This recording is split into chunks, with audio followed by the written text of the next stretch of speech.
Oke, baiklah kali ini saya akan membahas tentang pengertian dasar akuntansi, apa itu akuntansi, dan untuk apa. Terus saya akan membahas tentang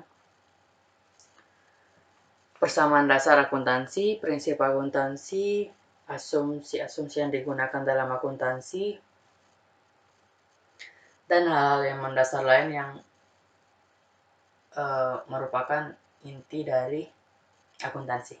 Oke, mari kita mulai. Untuk yang pertama, saya akan membahas apa sih itu akuntansi. Akuntansi.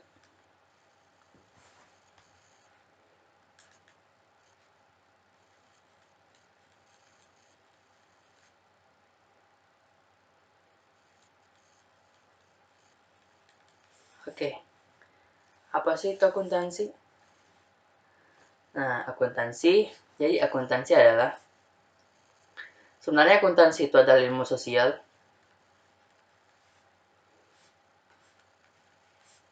Sifatnya fleksibel.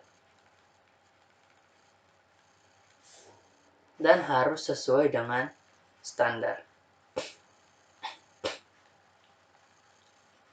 Oke.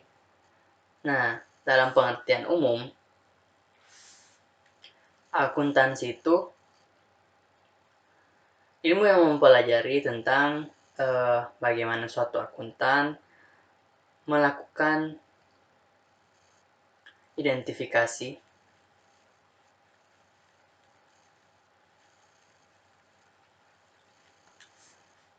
terus setelah identifikasi, akuntan melakukan pencatatan,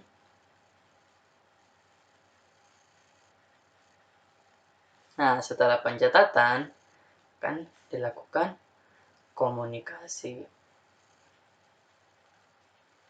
Oke, jadi ini adalah 3 tahap dari akuntansi: identifikasi, pencatatan, komunikasi. Oke. Nah, di dalam akuntansi, orang yang berperan sebagai pelaksana akuntansi itu disebut akuntan. Oke. Nah, jadi akuntan itu orangnya. Nah, ini adalah tahap, yang di bawah ini adalah tahap akuntansi, identifikasi, pencatatan, dan komunikasi. Untuk yang pertama, identifikasi. Di dalam identifikasi, ada beberapa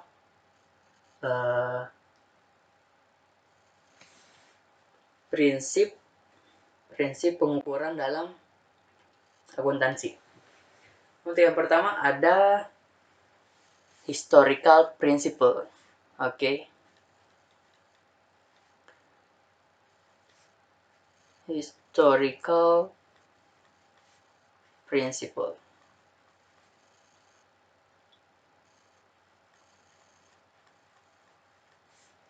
Nah, kemudian ada lagi yang namanya fair value principle.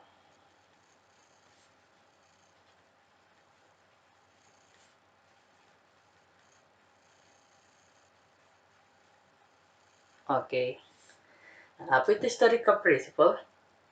Historical principle jadi berdasarkan histori. Kita mengukur suatu kejadian, suatu transaksi berdasarkan histori.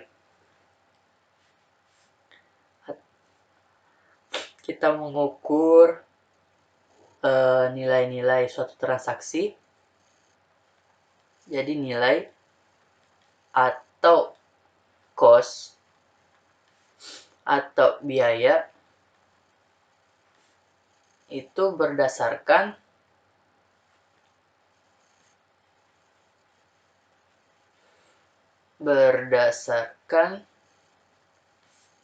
harga pokok. Oke. Nah, harga pokok itu adalah biaya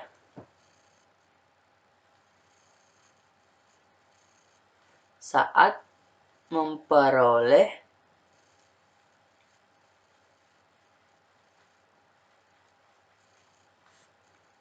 aset.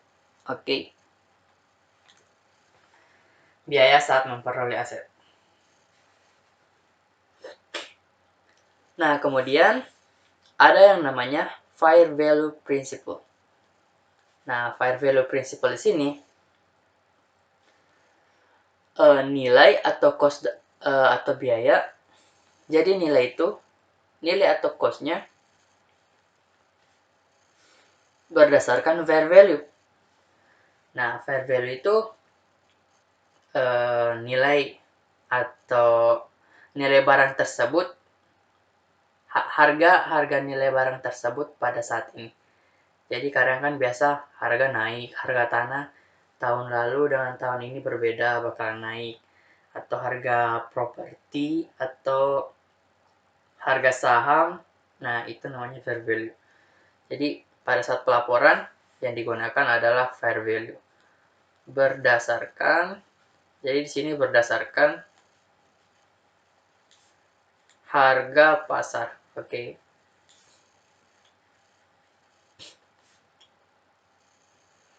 Nah, historical principle, semisal saya akan memberikan contoh. Historical principle semisal kita beli tanah 50 juta tahun ini. Oke. Di tahun 2013 kita beli tanah sebesar 50 juta. Oke. Nah, di tahun 2014 kita membuat laporan keuangan. Nah, biasa kan kalau kalau pergantian tahun atau udah tahun berikutnya itu biasa harga tanah naik. Nah, misal naiknya taruhlah 10% naik. Jadi 55 juta, oke. Nah, pertanyaan saya pada historical principle, apakah yang digunakan pada saat laporan keuangan di tahun 2014 55 juta atau 50 juta? Nah, yang digunakan pada historical principle tetap 50 juta. 55 juta ini nggak digunakan. Oke. Jadi itu historical principle berdasarkan harga pokok atau harga pada saat memperoleh aset tersebut. Nah, kemudian untuk fair value principle, nah sekarang kita gunakan yang tanah aja lagi. Oke, biar gampang. 2013-2014. Di sini ada dua periode 2013-2014. Yang pertama di tahun 2013 beli tanah sebesar 50 juta, maka dilapornya 50 juta tahun 2013. Nah, tapi di tahun 2014 harga tanah naik 55 juta. Nah, maka berdasarkan fair value principle yang dilaporkan pada periode 2014 itu adalah 55 juta. Oke. Karena berdasarkan harga pasar yang berlaku pada periode tersebut. Oke. Nah, ini baru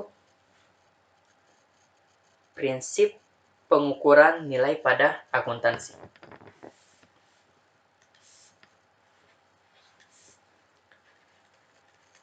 Prinsip pengukuran nilai.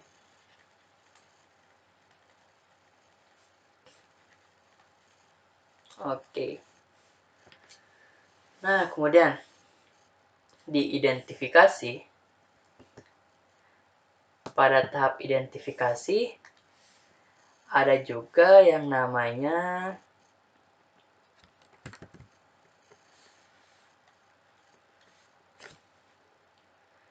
asumsi.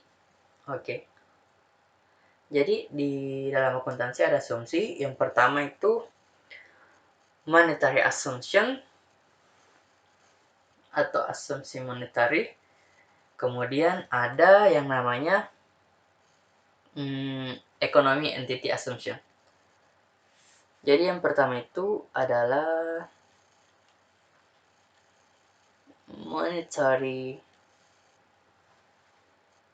unit assumption.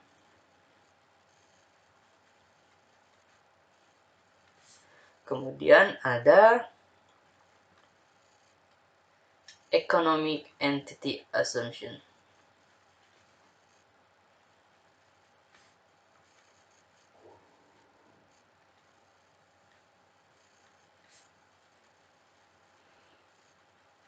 Assumption gitu ya. Oke, untuk yang pertama monetary unit assumption. Jadi monetary unit assumption itu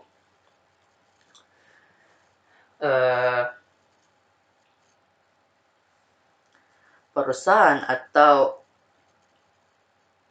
seorang akuntan melakukan pencatatan ini dalam tahap identifikasi ya. Jadi seorang akuntan itu mengidentifikasi suatu transaksi atau melakukan pencatatan berdasarkan transaksi-transaksi yang bisa diukur dengan nilai. Oke. Jadi pencatatan transaksi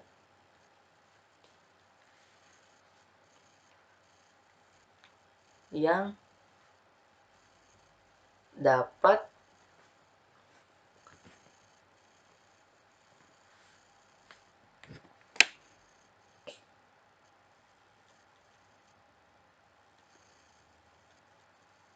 diukur dengan nilai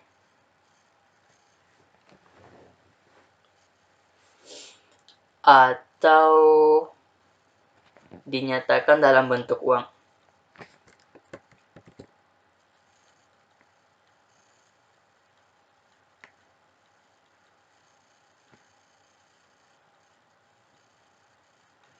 Panjang amat dah.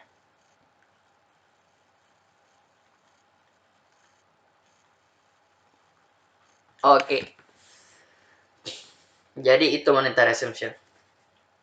Kemudian yang kedua adalah economic entity assumption. Nah, economic entity assumption, jadi seorang akuntan harus memisahkan harta, jadi aset yang dimiliki atau harta yang dimiliki oleh pemilik perusahaan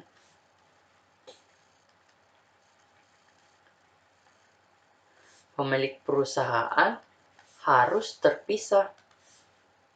Harus terpisah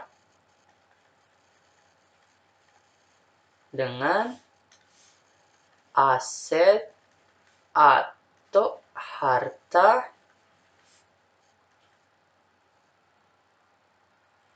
perusahaan. Oke. Jadi itu adalah economic entity assumption dan monetary unit assumption.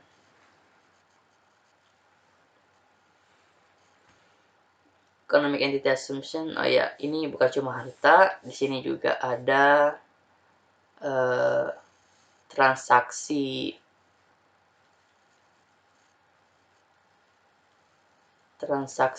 pemilik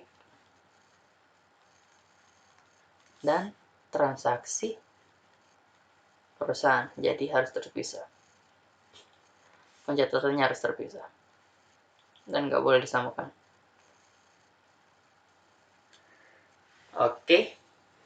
Sampai sini udah ya. Jadi ini adalah asumsi yang terdapat pada akuntansi. Kemudian yang kedua ada prinsip pengukuran nilai. Jadi mereka berdua adalah tahap identifikasi. Sekarang kita beralih ke tahap pencatatan. Oke. Singkat. Kita pindah di bawah. Tahap pencatatan.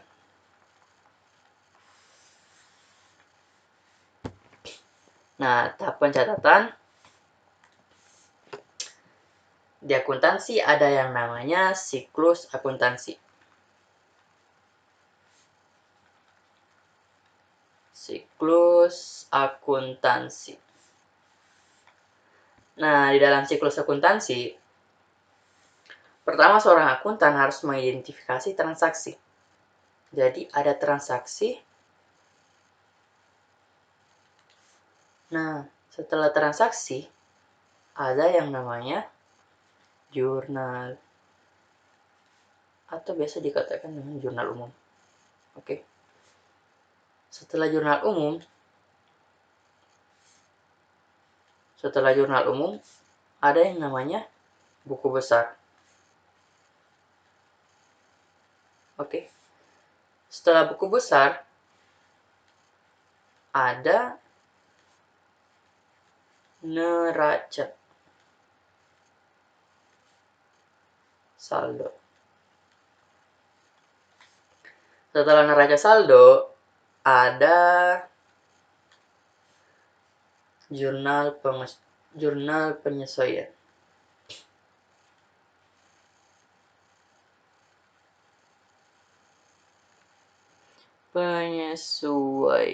Oke. Setelah jurnal penyesuaian, balik lagi ke buku besar. Oke. Setelah ke buku besar dan jurnal penyesuaian, ada namanya worksheet atau neraca lajur.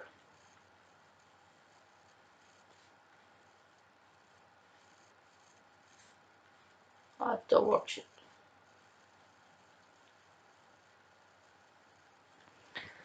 Oke. Tapi, nah, di sini saya tandain.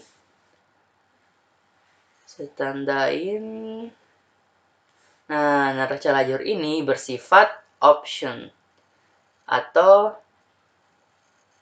bisa ada, bisa juga tidak. Nah, neraca lajur ini pokoknya sifatnya option, bisa digunakan atau tidak. Nggak ada neraca lajur, tetap bisa siklus akuntansi. Ada neraca lajur, tetap siklus akuntansi. Jadi sifatnya option. Oke. Sekarang setelah neraca lajur, maka ada yang namanya laporan keuangan. Laporan keuangan. Oke, boy. Laporan keuangan. Nah, laporan keuangan ini ada beberapa laporan keuangan itu. Yang pertama dilakukan adalah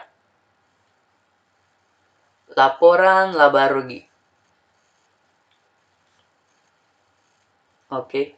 Nah, kemudian yang kedua ada laporan perubahan modal. Perubahan modal pemilik.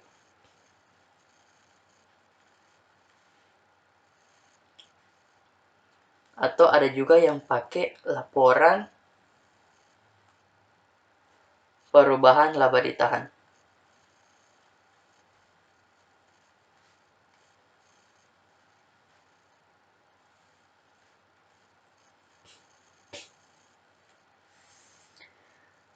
Nah, kemudian ada lagi yang namanya laporan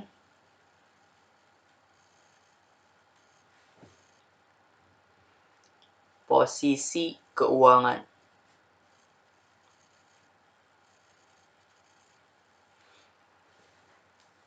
Oke. Atau kalau zaman dulu, bahkan sekarang biasa disebut dengan neraca. Laporan neraca, bukan neraca saldo ya, laporan neraca atau biasa balance sheet. Ini cuma bahasa Inggrisnya doang. Balance sheet. Oke. Kemudian yang pertama ada yang namanya laporan arus kas.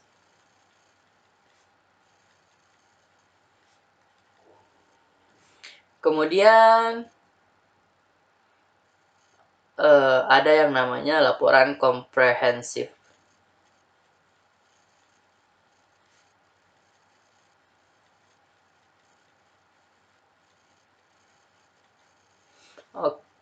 Komprehensif. Nah, ada lagi yang namanya laporan atas catatan keuangan.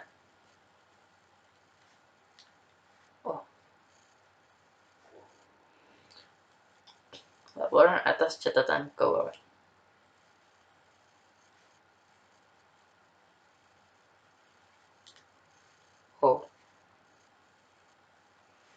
Nah, setelah laporan keuangan, kita pindah ke jurnal penutup. Jurnal penutup atau closing journal. Oke. Jurnal penutup. Nah, setelah jurnal, kita pindah ke buku besar. Setelah ke buku besar, ada yang namanya neraca. Saya singkat aja neraca saldo setelah penutupan. Oke. Setelah neraca saldo setelah penutupan, nah, ini biasanya ada yang namanya jurnal pembalik. Nah, jurnal pembalik sifatnya juga option. Jadi bisa ada, bisa tidak, karena nggak mempengaruhi juga. Nah, jurnal pembalik ini biasa digunakan pada saat kita menggunakan cash basis. Jadi kalau di cash basis, kalau kita tidak menggunakan jurnal pembalik, maka pencatatan-pencatatan yang terjadi di periode sebelumnya akan kelihatan rancu. Oke. Setelah jurnal pembalik, balik lagi ke buku besar. Setelah ke buku besar, ke transaksi lagi. Oke, boy.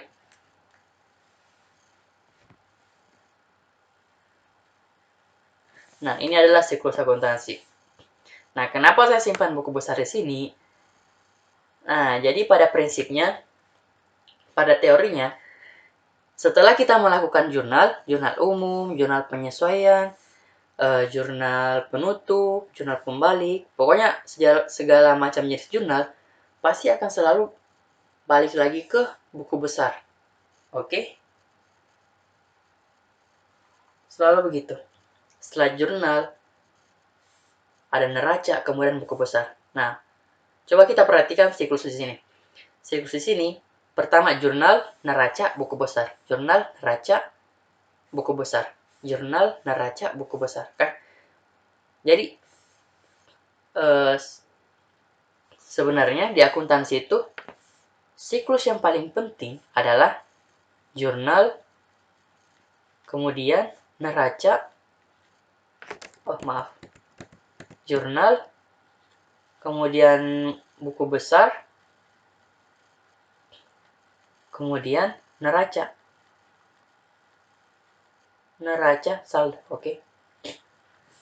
Nah, kenapa jurnal, buku besar, neraca saldo? Jadi 3 ini adalah hal yang penting. Kemudian ada lagi laporan. Nah, dari sini kita bisa simpulkan bahwa akuntansi itu adalah pada saat jurnal, tahap identifikasi. Oke, kita mengidentifikasi transaksi mana nih yang bisa diukur dengan uang, transaksi mana nih yang boleh dicatat gitu. Oke, kemudian akuntansi juga merupakan penggolongan. Jadi di buku besar itu kita menggolongkan semua akun kas, akun piutang atau akun utang, kita menggolongkan semua ke pos-posnya masing-masing. Oke, sebentar kita bahas tentang akun.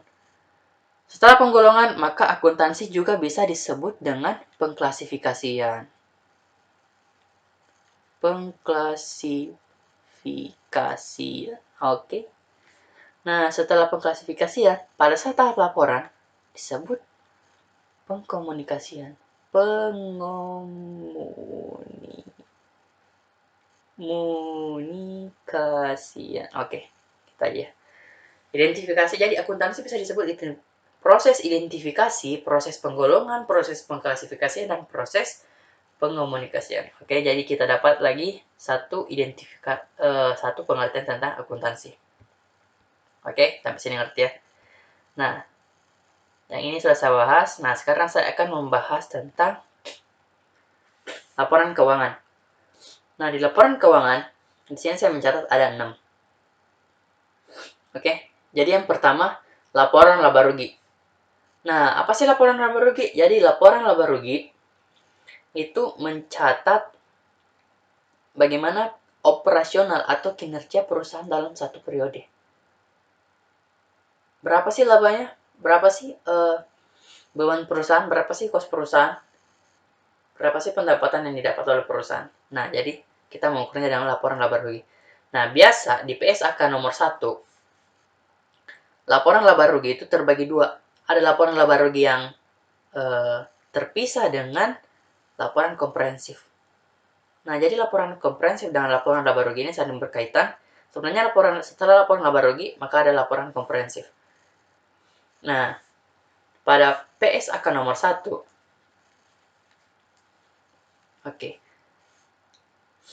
yang membahas tentang laporan keuangan, penyajian laporan keuangan itu, laporan laba rugi terbagi 2, yaitu laporan laba rugi yang terpisah dengan laporan komprehensif, dan laporan laba rugi yang langsung menyatu dengan laporan laba rugi.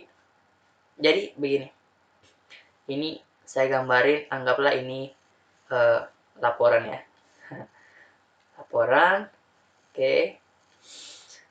Nah, di PSAK 01 ini ada dua nih bentuk laporan laba rugi. Ada laporan laba rugi yang terpisah dengan laporan komprehensif.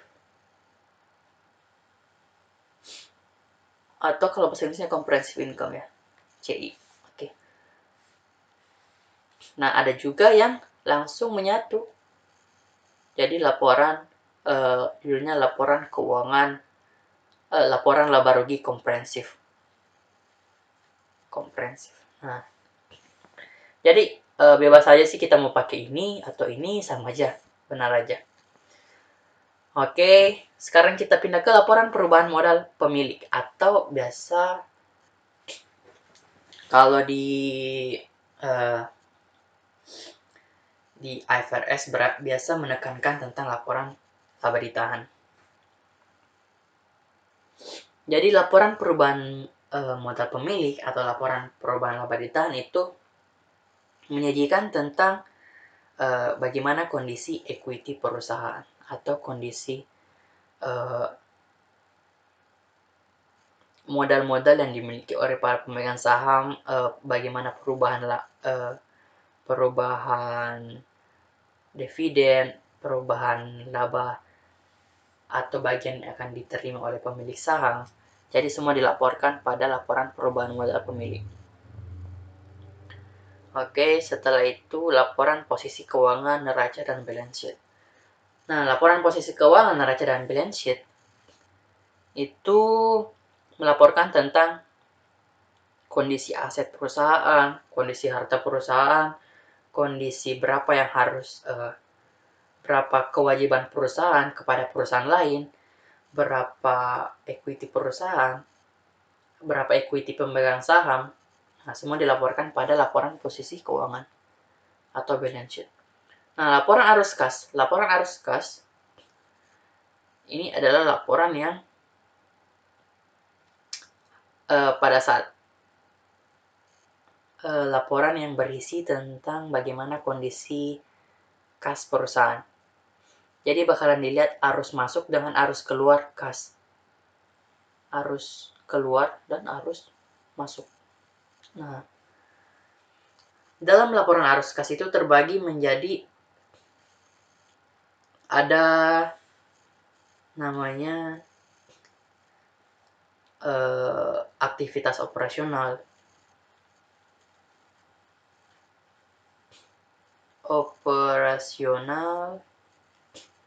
ada yang namanya aktivitas pendanaan. Investasi dulu.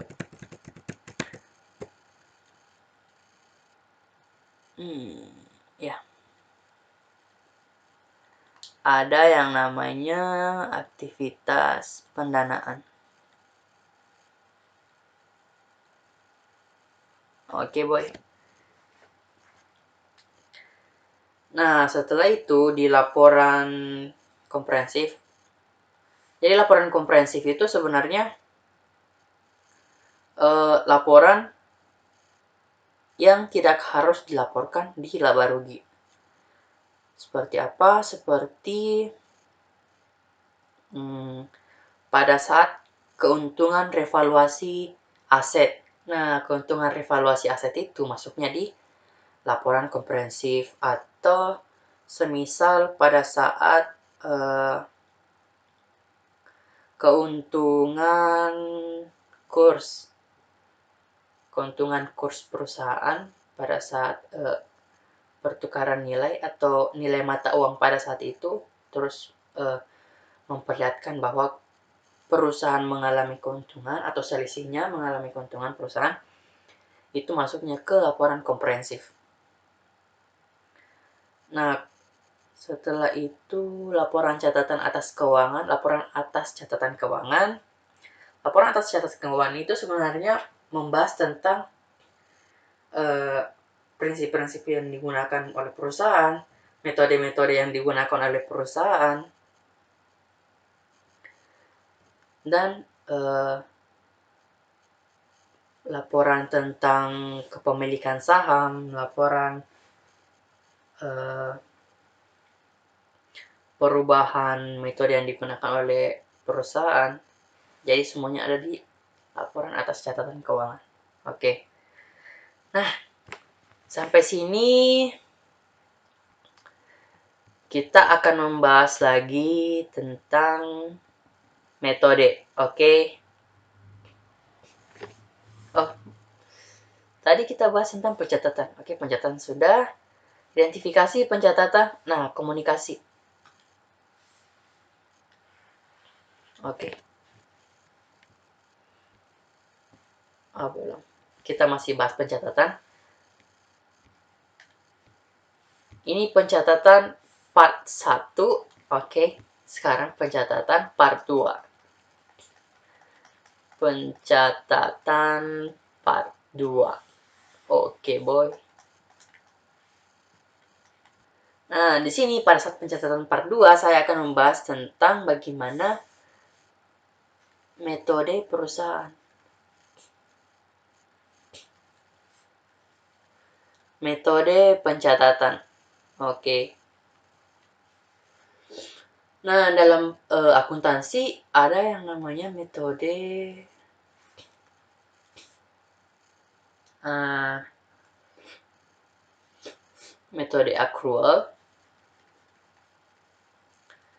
accrual basis, dan ada yang namanya cash basis.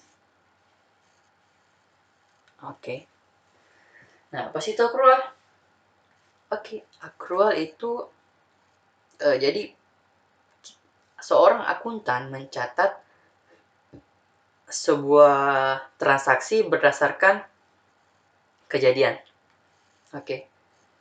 Jadi pada saat kejadian, seorang akuntan harus mencatat sesuai nilai dari kejadian tersebut. Oke. Berdasarkan kejadian. Kemudian cash basis. Cash basis itu metode pencatatan pada saat perusahaan menerima uang atau pada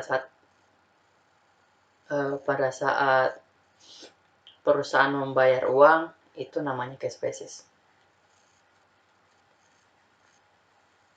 Berdasarkan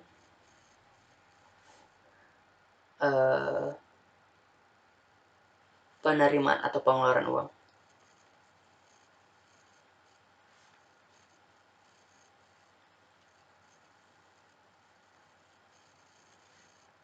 Oke.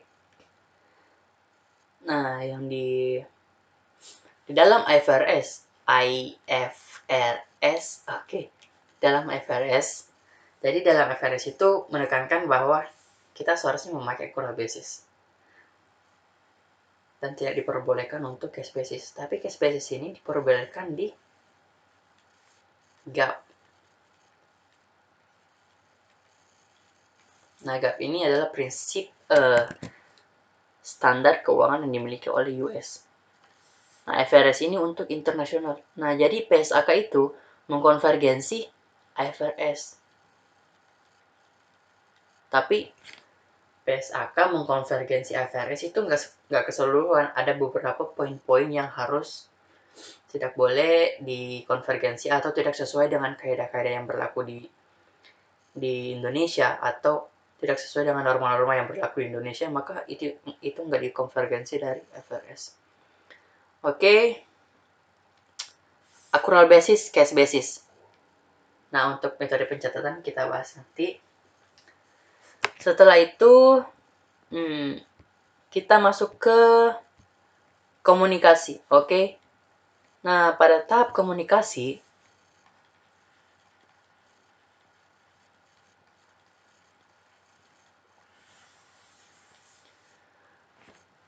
pada tahap komunikasi di sini berarti kita membahas tentang stakeholder atau para pemangku kepentingan. Stakeholder atau para pemangku kepentingan. Nah, siapa saja yang merupakan pembantu? Siapa saja yang merupakan pemangku kepentingan dari penggunaan laporan keuangan yang diterbitkan oleh seorang akuntan? Jadi ada dua bagian. Yaitu yang pertama ada internal, ada eksternal. Nah, untuk pihak internal, siapa sih untuk pihak internal? Ada pemilik perusahaan atau para pemegang saham. Nah, kemudian ada pemegang saham. Nah, kemudian ada manajer. Oke. Nah, biasanya di perusahaan IPO, mereka transparansi juga terhadap karyawan. Ini untuk yang TBK, perusahaan terbuka atau IPO. Yang sudah IPO, karyawan. Oke. Untuk eksternal ada kreditor, ada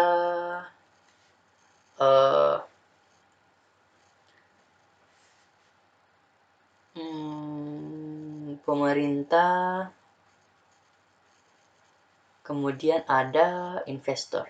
Oke. Saya akan jelaskan satu-satu. Oke, kenapa pemegang saham dan pemilik perusahaan harus mengetahui tentang laporan keuangan?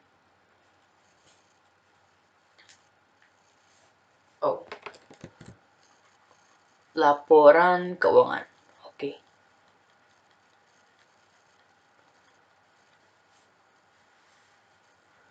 Nah, jadi pemilik harus mengetahui laporan keuangan. Nah, tentu. Jadi pemilik harus mengetahui nih, berapa sih laba, berapa sih operasional perusahaan, bagaimana internal kontrol di perusahaan, bagaimana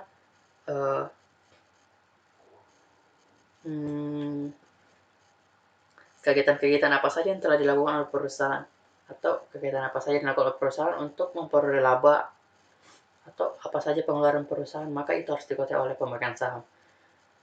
Nah, kemudian ada namanya manajer. Nah, seperti manajer akuntansi, eh, manajer produksi, harus mengetahui bagaimana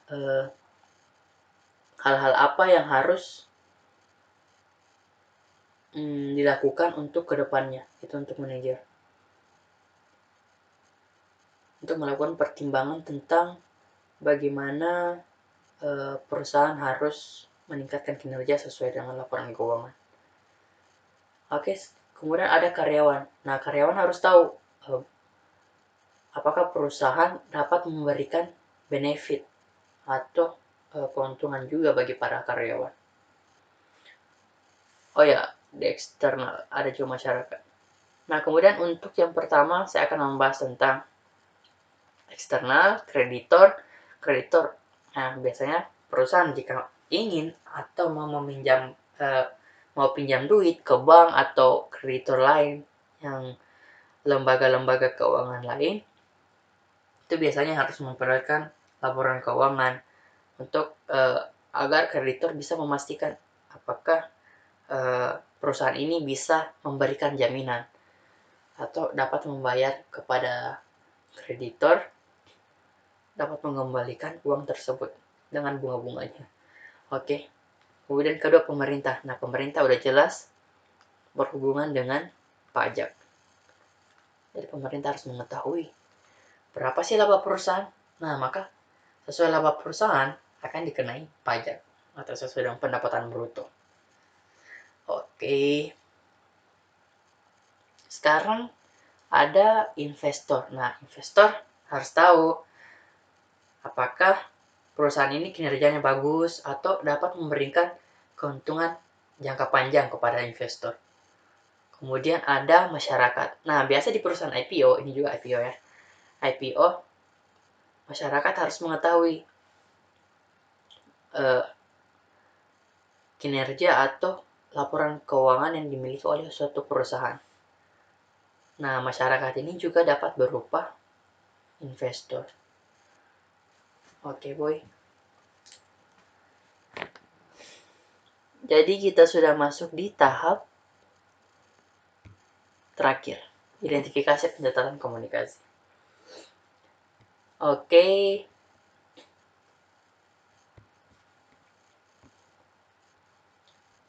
Saya kira untuk kali ini pembahasan saya cukup sampai sini. Nanti saya akan bahas di pembahasan video selanjutnya. Oke.